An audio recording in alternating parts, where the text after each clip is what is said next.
Olá, fiz esse vídeo pensando em você que está preparando-se para uma cirurgia de postectomia ou que fizeram recentemente e estão em dúvidas sobre o procedimento.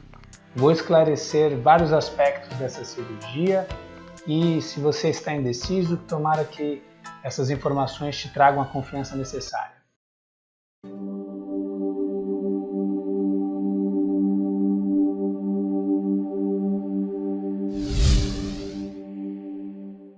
Para quem não me conhece, eu sou o Dr. Heleno Paes, sou urologista da clínica Dr. Examina. Vou deixar aqui na descrição do vídeo o link do nosso site, da clínica. É interessante que lá tem o blog da clínica Dr. Examina, que tem várias informações sobre saúde, sobre doenças, sobre procedimentos. Não deixe de acessar. Um aviso é que neste vídeo colocarei algumas imagens de genital masculino para ilustrar sobre a doença e sobre o tratamento que a gente está propondo. A princípio, a postectomia ela também é conhecida como cirurgia da fimose ou circuncisão. A cirurgia consiste em remover o prepúcio. O prepúcio é aquela pele que cobre a cabeça do pênis, a glande, e remover o freio bálano-prepucial, que é aquela estrutura que parece uma cordinha que junta a pontinha da glande até essa pele, o prepúcio. É uma cirurgia classificada como cirurgia de pequeno porte.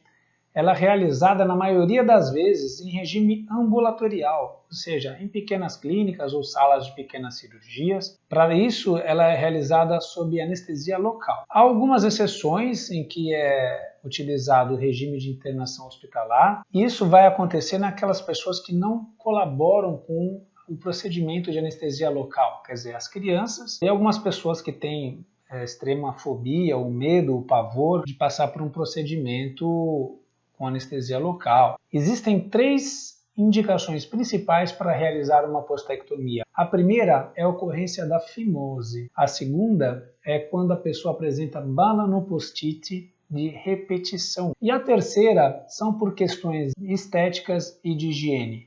Vou falar um pouquinho de cada uma delas, de uma maneira rápida. Depois, se você quiser aprofundar mais sobre cada assunto, não deixe de visitar o nosso blog. A primeira que eu vou falar é a fimose. Fimose é, como vocês podem ver aí nas imagens, aquela pessoa que o prepúcio ele é bem fechadinho e que impossibilita ou dificulta a descida dessa pele para expor a glande. Consequentemente, essa pessoa vai ter uma dificuldade de higiene, vai ter uma dificuldade de relação sexual devido a essa pele não conseguir descer livremente. Naturalmente, ela vai acabar procurando auxílio médico em algum momento. Dentro ainda desses defeitos que a gente chama de fimose, tem um defeito um pouquinho peculiar chamado freio curto, ou seja, aquelas pessoas que têm aquela estrutura que eu falei anteriormente, um pouquinho curtinhas, e que acabam se machucando ou acaba gerando desconforto durante o intercurso sexual,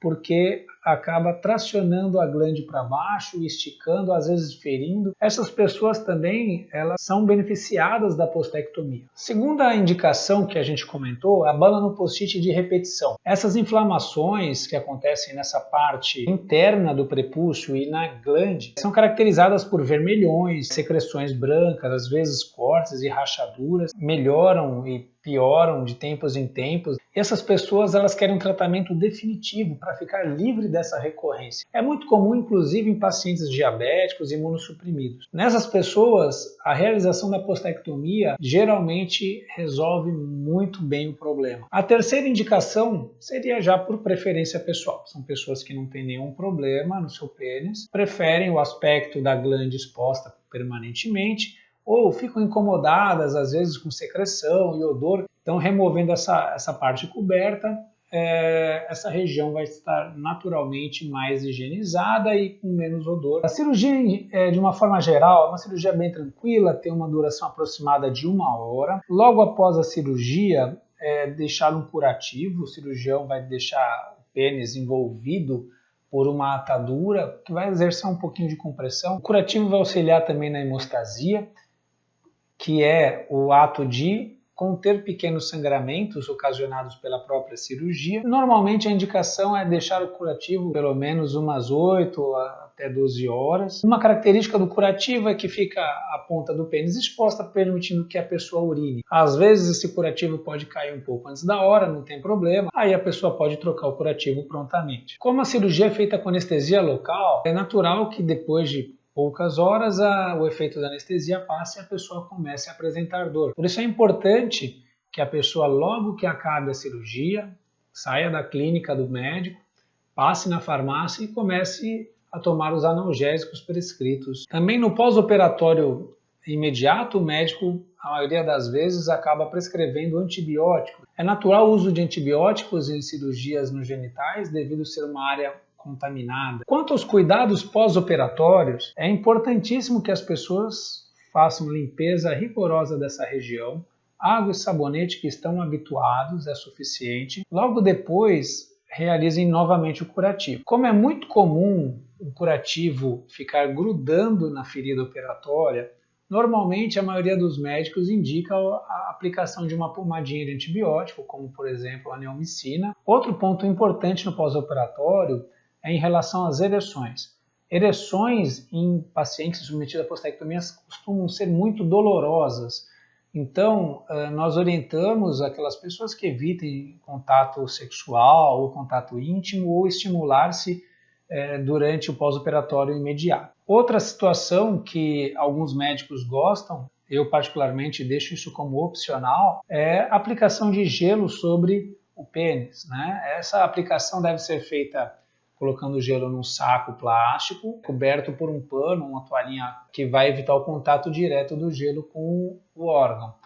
E aí fazer aplicações de 20 minutos. A aplicação de gelo tem por finalidade evitar hematomas, diminuir inchaços. Como essa é uma cirurgia que a recuperação, de uma forma geral, é tranquila, eu considero a aplicação de gelo algo opcional, mas muitos gostam. Sobre restrições, nós orientamos que o paciente fique pelo menos uma semana sem realizar esforços físicos, atividades físicas e deambular excessivamente. Só pode voltar a ter atividades sexuais, aí incluo também a masturbação, quando a ferida estiver completamente cicatrizada, e o que acontece em torno de uns 40 dias. Sobre as principais complicações dessa cirurgia, eu vou enumerar aquelas que estão no termo de consentimento informado da Sociedade Brasileira de Urologia. Cabe ressaltar que a ocorrência de complicações graves nesse tipo de cirurgia é muito rara. É uma cirurgia muito realizada em todos os consultórios de urologistas do Brasil. Nós indicamos muito fortemente aquelas pessoas que estão sofrendo que realizem a cirurgia. É uma lista de 7 complicações. A primeira chama-se deiscência dos pontos da cirurgia. O que é isso? É quando os pontinhos da cirurgia eles caem precocemente. Quando acontece isso, a ferida operatória ela vai ficar um pouquinho mais aberta e vai começar um processo que nós chamamos de cicatrização por segunda intenção. O nosso organismo ele vai fazer uma nova cobertura de pele para aquela ferida que ficou aberta. De uma forma geral, poucos pontinhos caírem antes do tempo previsto, que são 7 a 10 dias, é uma ocorrência muito comum e o resultado final não é prejudicado por isso, salvo exceções. A segunda complicação é a infecção da ferida operatória. Como eu falei para vocês, é uma ferida contaminada. O genital masculino e feminino é uma região que tem bastante bactérias e é muito frequente o uso de antibióticos preventivos no pós-operatório dessa cirurgia. Com o uso de antibióticos, minha experiência pessoal de consultório é que as infecções são muito incomuns. A terceira complicação é chamada fístula uretral. É quando, por algum motivo, começa a vazar urina por algum trajeto da uretra, do canal da urina, que fica bem na região de baixo do pênis. Pode ser algum acidente durante a cirurgia, pode ser algum fator complicador como infecção, o causador, mas o que eu posso falar para vocês é que isso é uma ocorrência raríssima. Minha vivência pessoal dessa cirurgia, de centenas de cirurgias do tipo, eu nunca vi uma ocorrência dessa. mas está descrito e vocês têm que saber dessa possibilidade. A quarta complicação descrita é a estenose do meato uretral. O meato uretral é aquela pontinha por onde a urina é expelida do pênis. A estenose desse meato é quando há um estreitamento importante da saída da urina.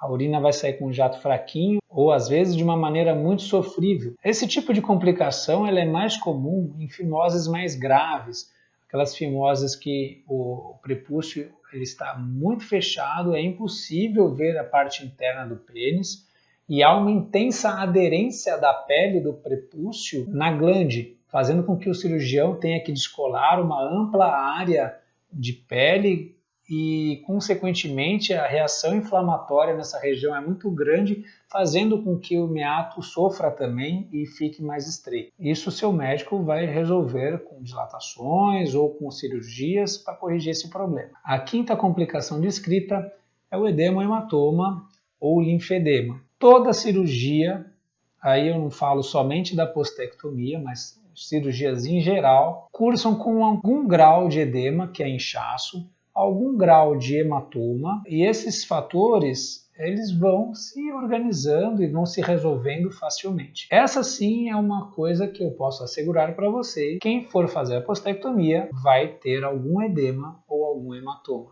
É natural. A sexta complicação é a ocorrência de necrose de pele ou, mais gravemente ainda, a necrose de glande. É possível sim que num procedimento desse, num pós-operatório, haja uma perda de tecido por isquemia, quer dizer, a pele vai ficar preta e vai precisar ser removida e vai ter que ser colocado algum substituto de pele naquela região.